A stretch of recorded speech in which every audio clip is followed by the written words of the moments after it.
Azur, when we are alone in a room full of people we love, sometimes we feel very lonely.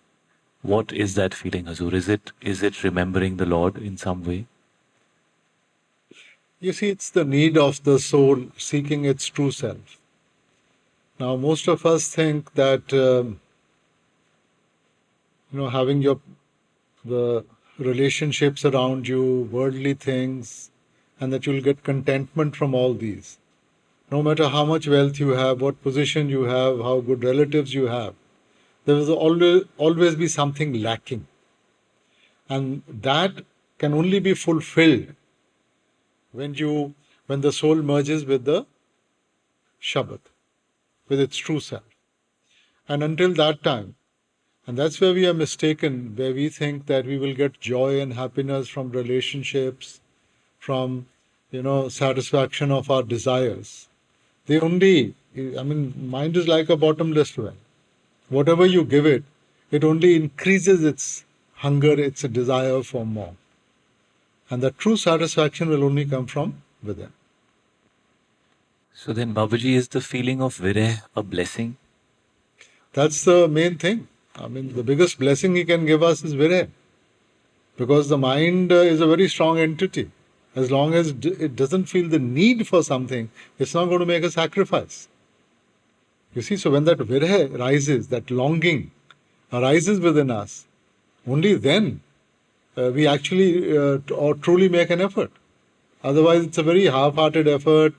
I'm doing it because it's the right thing to do, but then you're doing it because you know that this is your life, this is what you want. Babaji, my second question is that I don't know if you will keep it, but you'll be traveling soon and we will all be without you. Would you like to say anything to us, Babaji? How should we pass our time when you're not How should you here? pass your time? We've got very used to having you around. Dera is still here, everybody is still here. It's only one person leaving. That's everything, Azur. No, no, it's, it depends upon the way you look at it. We programmed our minds in a particular manner. Somebody asked Maharaji, and he said, "How do you know I'm not there when I'm not there?" So if you do what you're supposed to do, why would you feel the absence? The absence we feel only because we seek the outer form rather than the inner form. In the Christian tradition also, it is said that at the Last Supper, when Christ told his people, he said that it's time for me to go. And they all sort of said, okay, what are we going to do without you? Who's going to give us direction? And he said that he said the same thing, that you become too used to the physical. And he says, when I'm not there, then you will turn towards my teachings. And then you will seek the Comforter. The Comforter is the Holy Ghost. He will come unto you. And he will remind you of what you are supposed to do. Babaji, none of us have reached close to that stage, so we need you. Well, they say absence is to love what wind is to fire. It extinguishes the small and inflames the great.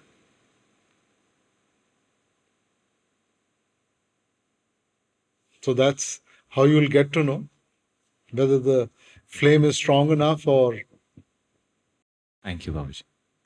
Huzur, is religion necessary or moral science classes more important while growing up to eventually take up Santmat path? Well, where does the morality come from? I think that's come from religion only, no? Morality has come from the different traditions of different religions. And yes, moral classes are very important. When we were young, we had moral classes. I don't know why they have sort of been discontinued. That's very important. I remember growing up, I studied in a Christian school, and we used to read those stories. Soldiers of God was a pamphlet, and we used to read so many nice stories, and that became our foundation. And I don't think so it changes your religion, but it definitely gives you a strong foundation. And you see, again, somehow we always now, in today's modern thought, we start thinking a little negatively about religion. Religion is not bad. It's the proponents of the religion who are not able to understand it and practice it. You know? So, religion was a base to guide us to what we should be doing. We went ahead and sort of enclosed it within the four walls, and so that is our approach that has made it what it is today. There's nothing wrong in our scriptures. There's nothing wrong in the teachings. It's our approach as to how it should be practiced and how it should be adapted that has created this confusion. But religion by itself gives you a sense of direction as to, how you should mold your life and how to live a righteous way. Thank you. Babaji, Maya does not affect transcendental souls. However, there are souls that are making a lot of effort and making progress. How will such souls be protected from Maya? What do you mean by transcendental? The one that is gone beyond and... Yeah, but he's worked himself through Maya, na? Ji, Babaji. It's not that he was born in that state of mind. He has worked himself to that. Okay? So, similarly, that's what each one of us is trying to do. Now, what has happened is that since we've evolved from the lower species, we have impressions of that. This Kam, Krodh, Lobh, Moh, Ahankar, these are all impressions of the lower species. So we still carry those impressions. Although we have come into the human being, we still have those. So the Lord has given us an opportunity to get rid of those, to polish ourselves and remove that, to clean the vessel. That's the opportunity of this human birth, and make ourselves worthy to merge with the divine. So each one of us is working through that to reach where we are beyond mind and Maya. Thank you, Babaji. बाबाजी कहते हैं कि नामदान देकर गुरु शब्द से जोड़ते हैं और शब्द हमारे अंदर है, तो क्या ऐसे भी कह सकते हैं कि नामदान पाकर हम गुरु से जुड़ते हैं जो हमें तरीका बताते हैं शब्द से जुड़ने का? क्या ऐसे कह सकते हैं? क्योंकि कबीर साहब ने कहा ना, गुरु बलिया हरि गुरु आपने जिन गोविंद दियो लखाए. You see, you must have a healthy respect if you want to learn from somebody. If the student doesn't have any respect for the teacher, he's not going to listen to him. He's not going to learn. He's not going to go very far. But somehow we've confused that, having that respect, to becoming too attached. We become so attached and dependent upon the physical. So from one extreme, you have to be taken to the other extreme to get a certain balance. So the main thing is that the guide or the mentor or the guru who's teaching you, you must have respect for him. Because if you don't have respect for him, you're not going to learn, you're not going to be able to practice. But we have turned that respect, we have gone to the extreme, and we tend to get attached. And when you become attached, too much attached to anything or anyone, that becomes a hindrance. That's why the other day we were discussing that if the Buddha becomes a hindrance, kill the Buddha. So let your attachment not become a hindrance, where you are so attached and dependent upon the physical that you are not being able to access the spiritual. Let it not become a hindrance, which for most of us sometimes it does become. So keep him in a positive frame. Don't take him to that level of attachment where he becomes a hindrance. Thank you, Babaji. Babaji, in the Bible, Christ's Last Supper, he said, one of you will give me up today. And Judas betrayed him. So wasn't that also in the master plan of him betraying him and him getting crucified. So, is that held against that one disciple because it wasn't the master plan that he would give him up? If you see from all the disciples, Judas was the only one who was very educated. The rest of them came from different backgrounds, but the educated one was Judas. And Judas always felt that why isn't he declaring himself? He knew he was the truth. He knew he was the way. And he wanted to force him to declare himself. And so events were provoked in such a manner, but he didn't realize the consequences that would take place. Sometimes when we get carried away with a particular thought, we don't realize the consequences that may follow. So look at it in that light, that from all of them, he was educated, he could understand, he realized who Christ was, and he just wanted him to declare himself. And he thought if he provoked the situation at that time, maybe he would come forward. But yes, that's so, and then that led to Christ being crucified. Yeah. So how would Judas be held for? I mean, is he a good disciple, bad disciple? No, Christ forgave him immediately. It is not that he held it against him. So everybody has a role to play. I won't go from one extreme to the other extreme.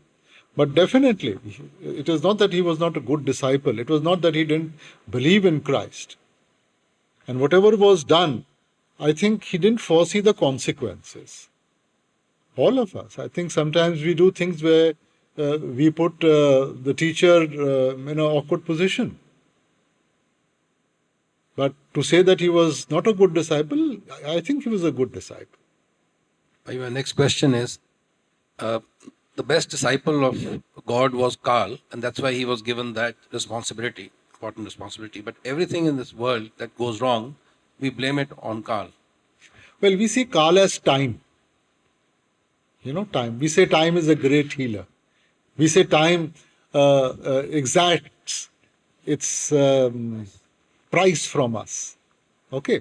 Now, this is a way of explaining as to who Carl is. Now, most of us, we have the intellect, we have a questioning mind. So we always want to know why he's done this, what is happening. So in the play of events, a certain entity was created.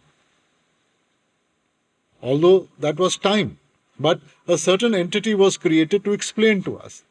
So what does Carl do? He doesn't force us into anything. He doesn't make us do anything. Neither has he created the law of the creation. The law of the creation has been created by the Lord. Okay. Who goes against that law of creation? As human beings, we are going against the law of creation. So what is he doing? He's like a master computer. In those days, they said, Carl, today you can say a master computer. So whatever you feed in, the output is based on the input. So he's that master computer. Depending upon whatever you do, you have to face the consequences. So just because we want to give an identity to everything, so he was given that name or that identity, but he's not doing anything as such. You are taking the action. The law is already there, created by the Lord, and depending upon the liberties you have taken, you will pay the price. Babaji, in meditation, when one is sitting in Simran, at some stage, unknown to us, one falls asleep.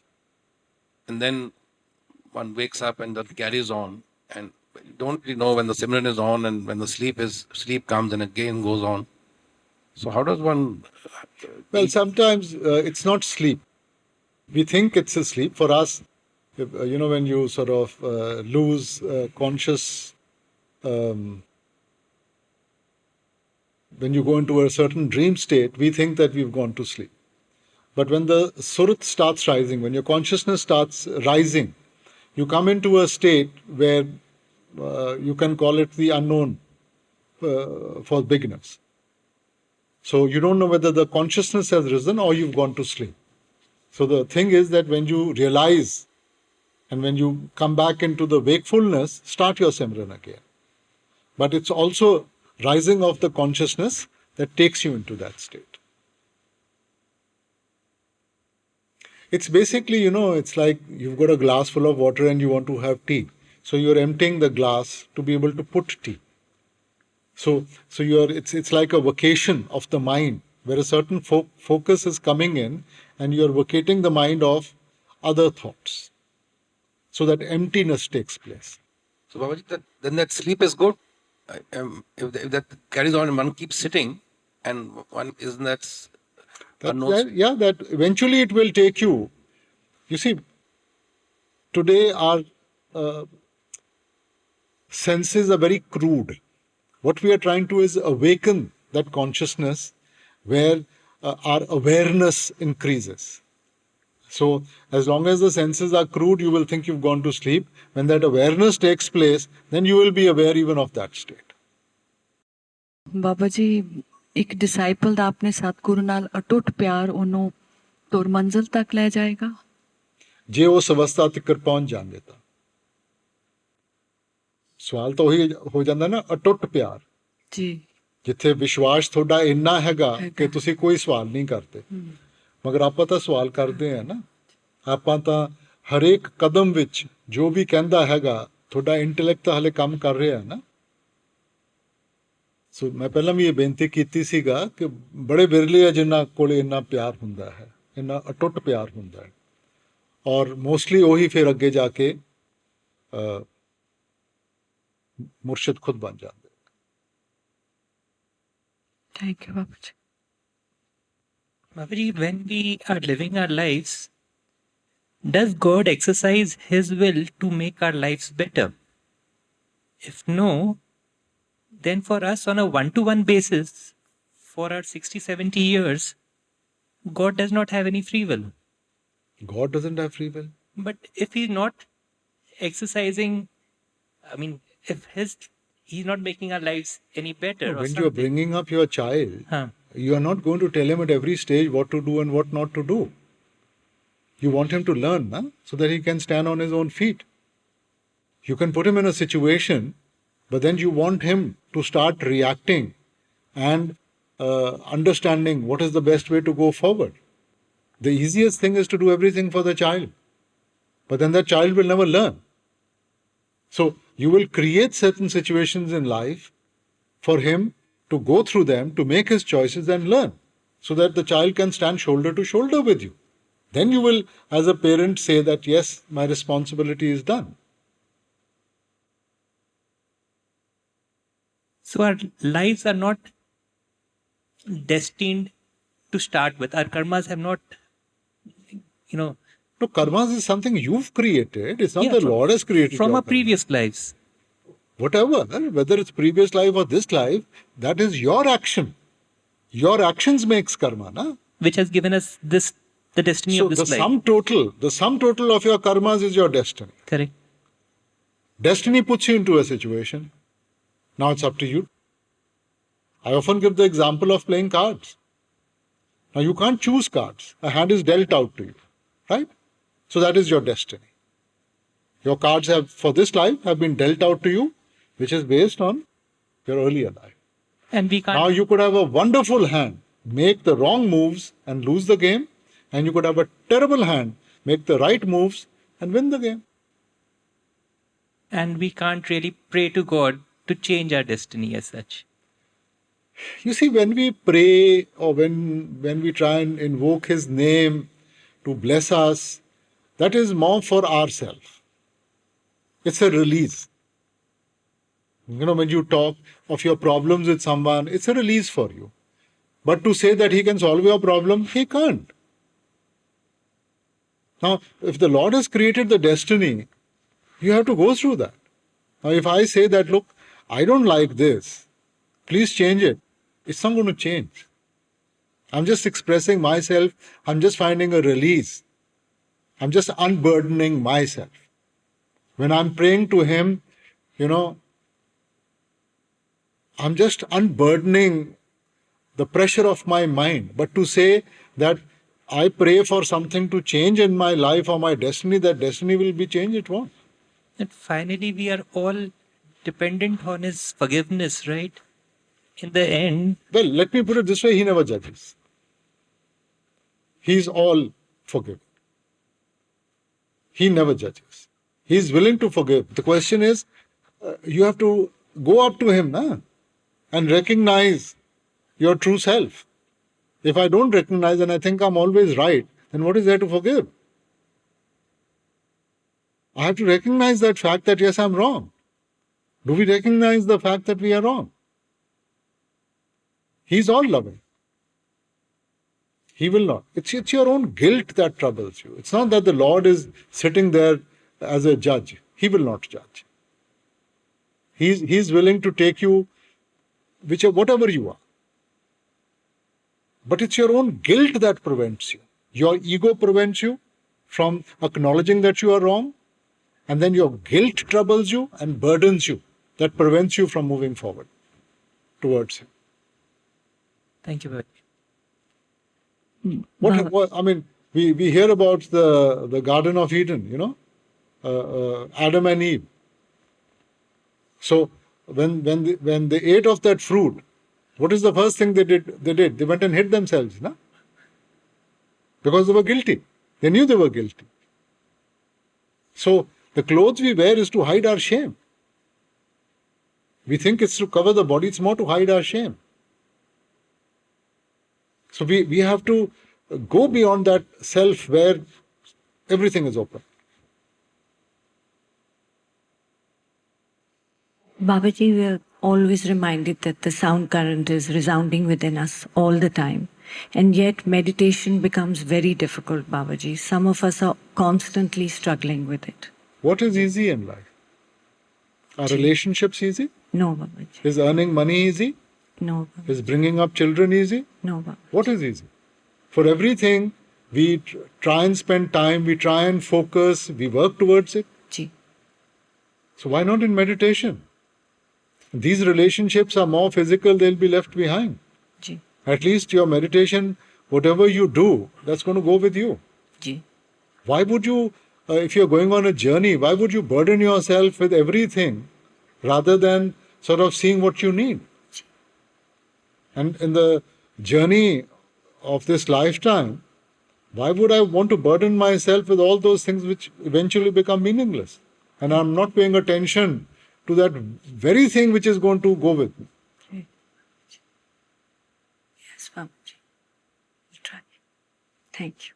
ਹਜ਼ੂਰ ਪਰਮਾਰਥ ਦੀ ਰਾਹ ਤੇ ਚੱਲਦੇ ਹੋਏ ਗੁਰੂ ਦੀ ਜ਼ਰੂਰਤ ਪਹਿਲੀ ਔਰ ਆਖਰੀ ਹੈ। ਜਦੋਂ ਗੁਰੂ ਦਇਆ ਕਰਦਾ, ਆਪਣੀ ਸ਼ਰਨ ਬਖਸ਼ਦਾ ਹੈ, ਤੇ ਰਸਤੇ ਤੇ ਪਾਉਣ ਵਾਸਤੇ ਬਾਣੀ ਨੂੰ ਕੋਟ ਕਰੀਏ, ਜੀਅ ਦਾਨ ਦੇ ਭਗਤੀ ਲਾਇਨ। ਉਹ ਆਤਮਿਕ ਦਾਨ ਦਿੰਦਾ ਹੈ, ਨਾਮਦਾਨ ਦਿੰਦਾ ਹੈ, ਮਾਲਿਕ ਦੀ ਭਗਤੀ ਦਾ ਰਸਤਾ ਸਿਖਾਉਂਦਾ ਹੈ। ਔਰ ਸਿੱਖ ਦਾ ਫਰਜ਼ ਬਣ ਜਾਂਦਾ ਹੈ ਕਿ ਆਪਣੇ ਆਪ ਨੂੰ, ਜੀਵਨ ਨੂੰ ਉਪਦੇਸ਼ ਅੰਦਰ ਢਾਲੇ, ਉਹਨਾਂ ਦੇ ਉਪਦੇਸ਼ ਅਨੁਸਾਰ ਸਿਮਰਨ ਭਜਨ ਵਿੱਚ ਲੱਗੇ। ਉਸ ਤੋਂ ਬਾਅਦ ਨਾਲ ਕਹਿੰਦੇ ਨੇ ਹਰਸਿਓ ਲੈਣ ਮਿਲਾਏ। और स्वामी जी ने कहता ये करनी मैं आप कराऊं पहुंचाऊं तुर दरबारा। ये जी गुरु का उपदेश का सैकेंड पार्ट है, पहुंचाऊं तुर दरबारा या हरसियों लैंड मिलाए। ये गुरु किस तरह दिया करता है, काइंडली एक्सप्लेन करो। देखो जी, ਜਿਹੜਾ ਬੱਚਾ ਸੁਣਦਾ ਹੈਗਾ, ਤੁਹਾਡੇ ਨਾਲ ਚੱਲਦਾ ਹੈ, ਤੁਹਾਡਾ ਮਾਨ ਆਦਰ ਕਰਦਾ ਹੈ, ਉਹਨੂੰ ਸਿਖਾਉਣਾ ਆਸਾਨ ਹੋ ਜਾਂਦਾ ਹੈਗਾ। ਜਿਹੜਾ ਨਾਲ ਹੀ ਨਹੀਂ ਚੱਲਦਾ, ਤੁਸੀਂ ਕੀ ਕਰੋ? ਜ਼ਿਆਦਾ ਤੋਂ ਜ਼ਿਆਦਾ ਉਹਨੂੰ ਘੜੀਸੋਗੇ, ਠੀਕ ਹੈ ਨਾ? ਹੁਣ ਜਿਹੜਾ ਤੁਹਾਡੇ ਨਾਲ ਚੱਲ ਰਿਹਾ ਉਹਨੂੰ ਸਿਖਾਉਣਾ ਆਸਾਨ ਹੈ, ਜਿਹਨੂੰ ਘੜੀਸ ਕੇ ਲਿਆਉਣਾ ਹੈਗਾ ਉਹਨੂੰ ਸਿਖਾਉਣਾ, ਕਿਉਂਕਿ ਉਹਨੇ ਤਾਂ ਆਪਣੇ ਕੰਨ ਬੰਦ ਕੀਤੇ ਹੋਏ ਹੈ। ਹੁਣ ਜੇ ਕੋਈ ਕਲਾਸ ਵਿੱਚ ਵੀ ਬਹਿ ਕੇ ਅੱਖਾਂ ਵੀ ਬੰਦ ਕਰ ਲੇ, ਕੰਨ ਵੀ ਬੰਦ ਕਰ ਲੇ, ਤੁਸੀਂ ਜੋ ਮਰਜ਼ੀ ਸਿਖਾਓ, ਉਹਦੇ ਪੱਲੇ ਕੁਝ ਪਊਗਾ? So that receptivity is essential. ठीक है ना? So ਉਹਦੀ ਬਖਸ਼ਿਸ਼ ਹੋਈ, ਉਹਨੇ ਸਾਨੂੰ ਇਨਸਾਨ ਦਾ ਜਾਮਾ ਬਖਸ਼ਿਆ। ਉਹਦੀ ਬਖਸ਼ਿਸ਼ ਹੋਈ, ਸਾਡੇ ਅੰਦਰ ਰੂਹਾਨੀਅਤ ਦੀ ਜਾਗਰਤਾ ਆਈ। ਉਹਦੀ ਬਖਸ਼ਿਸ਼ ਹੋਈ, ਉਹਨੇ ਸਾਨੂੰ ਨਾਮ ਦੇ ਨਾਲ ਜੋੜਤਾ। ਹੁਣ ਉਹਦੀ ਬਖਸ਼ਿਸ਼ ਦੀ ਤਾਂ ਕੋਈ ਕਮੀ ਨਹੀਂ ਗੀ ਨਾ। ਹੁਣ ਅੱਗੇ ਅਸੀਂ ਉਸ ਤੇ ਰਿਸੈਪਟਿਵ ਹੈਗੇ ਆ, ਉਹਨੂੰ ਹਜ਼ਮ ਕਰਦੇ ਆ, ਕਦਰ ਕਰਦੇ ਆ, ਨਹੀਂ ਕਰਦੇ ਆ, ਇੰਨਾ ਤਾਂ ਫਿਰ ਸਾਡੇ ਉੱਤੇ ਮੁਨੱਸਰ ਹੈ ਨਾ। ਸੋ ਉਹ ਤਾਂ ਜਨਮਾਂ ਜਨਮਾਂ ਤੋਂ ਦੇ ਰਿਹਾ। ਹਜ਼ੂਰ ਕਿਆ ਕਰਦੇ ਸੀ, ਦੈਂਦਾ ਦੇ ਲੈਂਦੇ ਥੱਕ ਪਾਏ, ਜੁਗਾਂ ਜੁਗੰਤਰ ਖਾਏ ਖਾਏ। ਉਹ ਤਾਂ ਜਦੋਂ ਦੀ ਸ੍ਰਿਸ਼ਟੀ ਬਣੀ ਦਿੰਦਾ ਆ ਰਿਹਾ। ਹੁਣ ਜੇ ਮੇਰਾ ਭਾਂਡਾ ਹੀ ਮੁੱਧਾ ਪਿਆ ਹੈਗਾ ਤਾਂ ਮੈਂ ਕੀ ਲਾਉਂਗਾ? ਬਾਰਿਸ਼ ਹੋਵੇ, ਮੈਂ ਬਾਰਿਸ਼ ਦਾ ਪਾਣੀ ਇਕੱਠਾ ਕਰਨਾ ਹੈ, ਹੱਥ ਵਿੱਚ ਭਾਂਡਾ ਚਾਹੀਦਾ, ਮਗਰ ਭਾਂਡਾ ਸਿੱਧਾ ਹੋਣਾ ਚਾਹੀਦਾ, ਤਾਂ ਹੀ ਬਾਰਿਸ਼ ਦਾ ਪਾਣੀ ਇਕੱਠਾ ਕਰੂੰਗਾ ਮੈਂ। ਜੇ ਮੁੱਧਾ ਪਿਆ ਹੈਗਾ, ਕੀ ਬਾਰਿਸ਼ ਦਾ ਪਾਣੀ ਇਕੱਠਾ ਕਰੂੰਗਾ? ਫਿਰ ਭਾਂਡਾ ਸਾਫ਼ ਹੋਣਾ ਚਾਹੀਦਾ ਹੈਗਾ। ਜੇ ਭਾਂਡਾ ਗੰਦਾ ਹੈਗਾ ਤਾਂ ਜੋ ਵੀ ਸਮਾਊਗਾ ਉਹ ਵੀ ਗੰਦਗੀ ਦਾ ਹਿੱਸਾ ਬਣ ਜਾਊਗਾ। ਸੋ ਇਸ ਕਰਕੇ ਉਹਦੀ ਦਇਆ ਦੀ ਕਮੀ ਨਹੀਂ ਗੀ। ਸਾਡਾ ਇੱਕ ਤਾਂ ਭਾਂਡਾ ਮੁੱਧਾ ਹੈਗਾ, ਔਰ ਜੇ ਆਪਾਂ ਸਹੀ ਸਿੱਧਾ ਵੀ ਕਰ ਲਈਏ, ਮਗਰ ਉਹਨੂੰ ਆਪਾਂ ਇੰਨੇ ਜਨਮਾਂ ਦੀ ਮੈਲ ਦੇ ਨਾਲ ਗੰਦਾ ਕੀਤਾ ਹੋਇਆ ਹੈ। ਜਨਮ ਜਨਮ ਕੀ ਇਸ ਮਨ ਕੋ ਮਲ ਲਾਗੀ ਕਾਲਾ ਹੋਇਆ ਸਿਆ। ਸੋ ਉਹ ਭਾਂਡੇ ਨੂੰ ਸਾਫ਼ ਕਰਨ ਦੀ ਜ਼ਿੰਮੇਵਾਰੀ ਤਾਂ ਸਾਡੀ ਹੈ ਨਾ।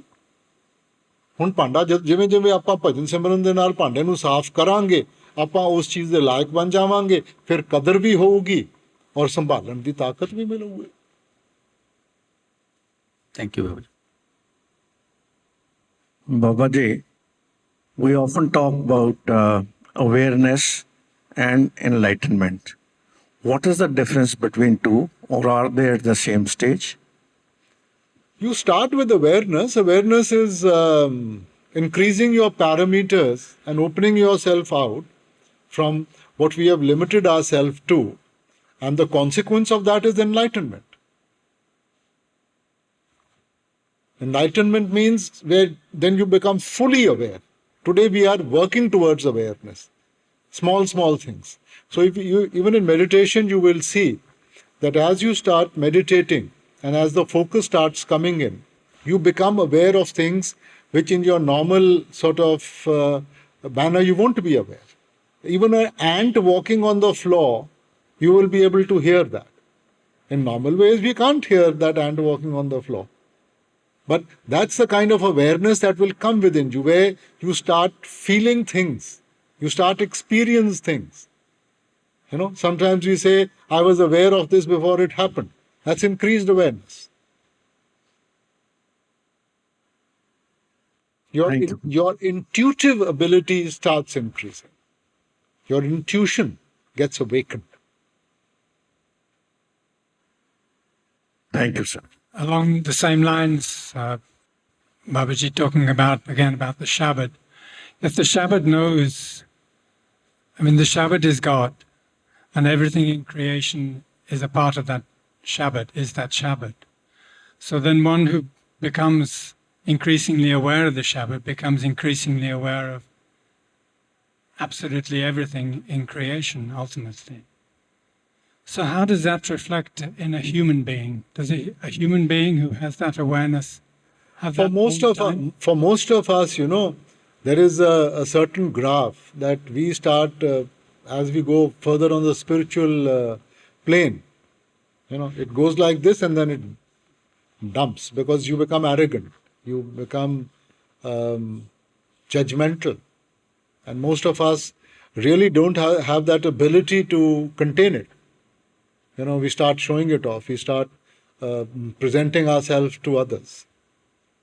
So it's very few who can really digest it and are able. So one of the things is that you digest it. You don't sort of, Lord Chesterfield, in his letters to his son, he wrote, wear your learnings like a watch. Don't strike it merely to show that you have one.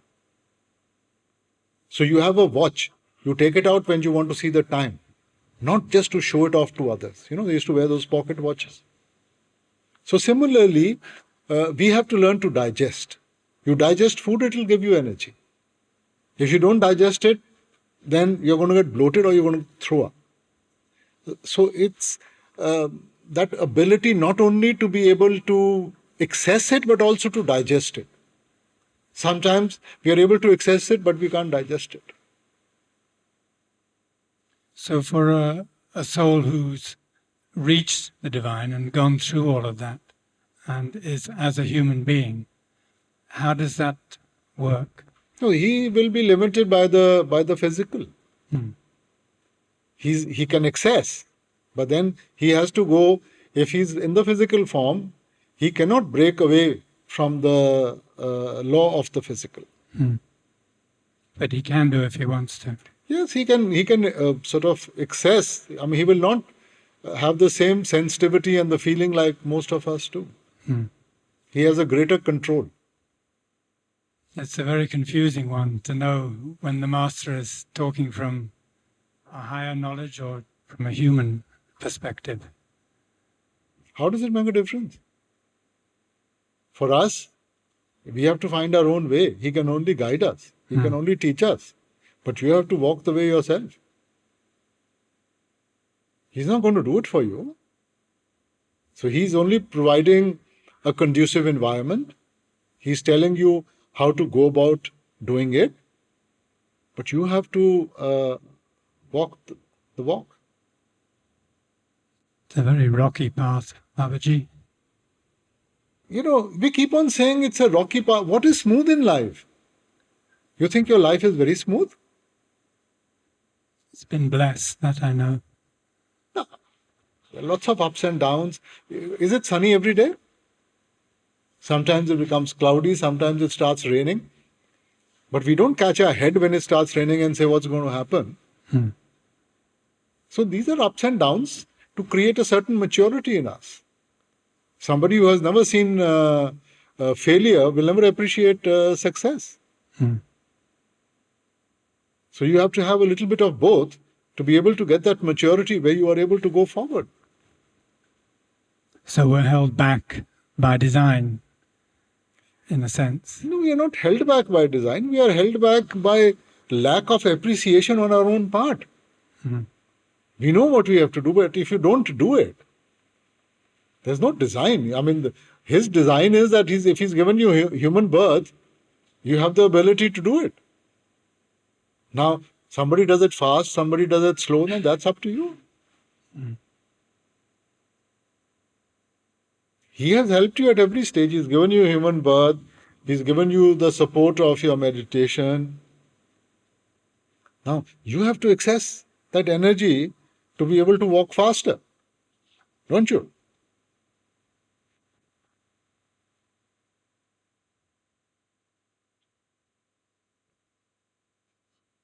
During wartime, many people, many innocent, simple people are killed in very brutal ways, and not only in wartime, other times too. Nobody is innocent. But- if we are in this creation, Yeah. you can't call anybody innocent. But let's say you take children, Yeah. people are brutalized, Yeah. really. Yeah. Do they feel that comfort of the Lord as they're dying or getting brutalized? Nobody, I mean, when we are in pain, definitely we will have our doubts and we will question, and all sorts of thoughts will come in our mind. Pain is never a happy process. Pain is always very disheartening. But then what is the choice? Yeah, but I was just wondering, like, You know, we keep on questioning his creation, but then you have to go to, suppose you have a certain illness. Isn't the doctor going to sort of give you an operation, and that operation is going to create some pain? yeah, But isn't that for your benefit? yeah.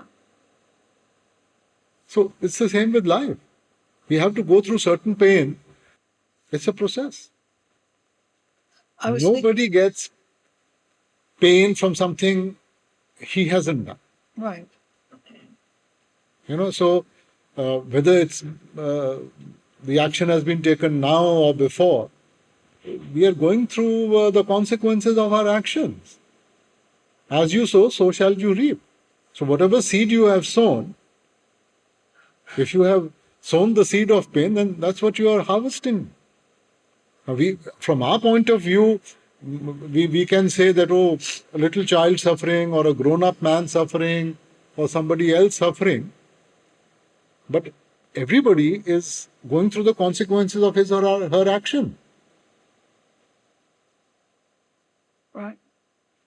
I was thinking of the book which was just reviewed in Spiritual Link, I think, Man's Quest for Meaning, or Man's Search for Meaning, which he talks about having been in the concentration camps and finding this love which sustained him. First it started as the love for his wife, but then it was just, he became Every love. adversity bring forwards a certain strength in you. Now some of us get so sort of burdened with our surroundings that we can't access that strength. And many of us, it's only when adversity comes that we find these strengths which then become our support.